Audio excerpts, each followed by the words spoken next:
اعوذ باللہ من الشیطان الرجیم بسم اللہ الرحمن الرحیم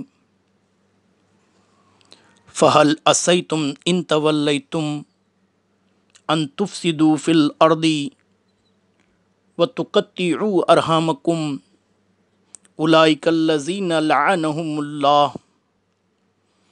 سورہ محمد آیت نمبر 22-23۔ ترجمہ: پھر تم سے اس کے سوا اور کیا توقع کی جا سکتی ہے کہ اگر تم فرما روا ہو گئے تو زمین میں فساد برپا کرو گے اور قطع رحمی کرو گے۔ ایسے ہی لوگ وہ ہیں جن پر اللہ نے لعنت کی ہے۔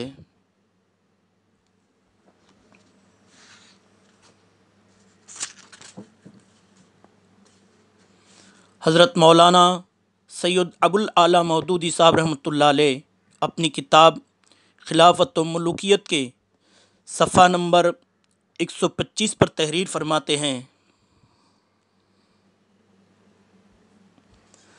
زیاد کی وفات 53 ہجری کے بعد حضرت معاویہ نے یزید کو ولی عہد بنانے کا فیصلہ کر لیا اور بااصل لوگوں کی رائے ہموار کرنے کی کوشش شروع کر دی۔ اس سلسلے میں انہوں نے حضرت عبداللہ بن عمر رضی اللہ تعالیٰ عنہ کو 1,00,000 درہم بھیجے اور یزید کی بیعت کے لیے راضی کرنا چاہا۔ انہوں نے کہا، اچھا، یہ روپیہ اس مقصد کے لیے بھیجا گیا ہے، پھر تو میرا دین میرے لیے بڑا ہی سستا ہو گیا ہے۔ یہ کہہ کر انہوں نے روپیہ لینے سے انکار کر دیا۔ پھر حضرت معاویہ نے مدینہ کے گورنر مروان بن حکم کو لکھا کہ میں اب بوڑھا ہو گیا ہوں اور میں چاہتا ہوں کہ اپنی زندگی ہی میں کسی کو جانشین مقرر کر دوں۔ لوگوں سے پوچھو کہ جانشین مقرر کرنے کے معاملے میں وہ کیا کہتے ہیں۔ مروان نے اہل مدینہ کے سامنے یہ بات پیش کی۔ لوگوں نے کہا، ایسا کرنا عین مناسب ہے۔ اس کے بعد حضرت معاویہ نے مروان کو پھر لکھا کہ میں نے اپنی جانشینی کے لیے یزید کو منتخب کیا ہے۔ مروان نے پھر یہ معاملہ اہل مدینہ کے سامنے رکھ دیا اور مسجد نبوی میں تقریر کرتے ہوئے کہا کہ حضرت امیر المومنین حضرت امیر معاویہ نے تمہارے لیے مناسب آدمی تلاش کرنے میں کوئی کسر اٹھا نہیں رکھی اور اپنے بعد اپنے بیٹے یزید کو جانشین بنایا ہے۔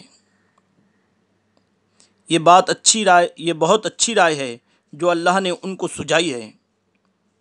اگر وہ اس کو اپنا جانشین مقرر کر رہے ہیں تو یہ کوئی نئی بات نہیں ہے، کیونکہ حضرت ابوبکر اور حضرت عمر رضی اللہ تعالیٰ عنہ نے بھی جانشین مقرر کیے تھے۔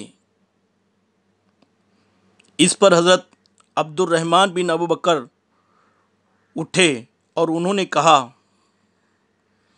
کہ جھوٹ بولتے ہو تم اے مروان، اور جھوٹ کہتا ہے تمہارا معاویہ۔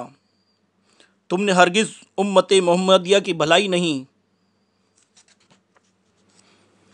نہیں سوچی ہے، بلکہ تم اسے کیسریت بنانا چاہتے ہو کہ جب ایک کیسر مر گیا تو اس کی جگہ اس کا بیٹا آ گیا۔ یہ سنت ابوبکر اور عمر نہیں ہے۔ انہوں نے اپنی اولاد میں سے کسی کو جانشین نہیں بنایا تھا۔ اسی زمانے میں حضرت معاویہ نے مختلف علاقوں سے وفود بھی طلب کیے اور یہ معاملہ ان کے سامنے رکھا۔ جواب میں لوگ خوشامدانہ تقریر کرتے رہے، مگر حضرت احنف بن قیس خاموش رہے، اور حضرت معاویہ نے کہا، اے ابو بحرم، تم کیا کہتے ہو؟ تو انہوں نے کہا، ہم سچ کہیں تو آپ کا ڈر ہے اور جھوٹ بولے تو خدا کا ڈر ہے۔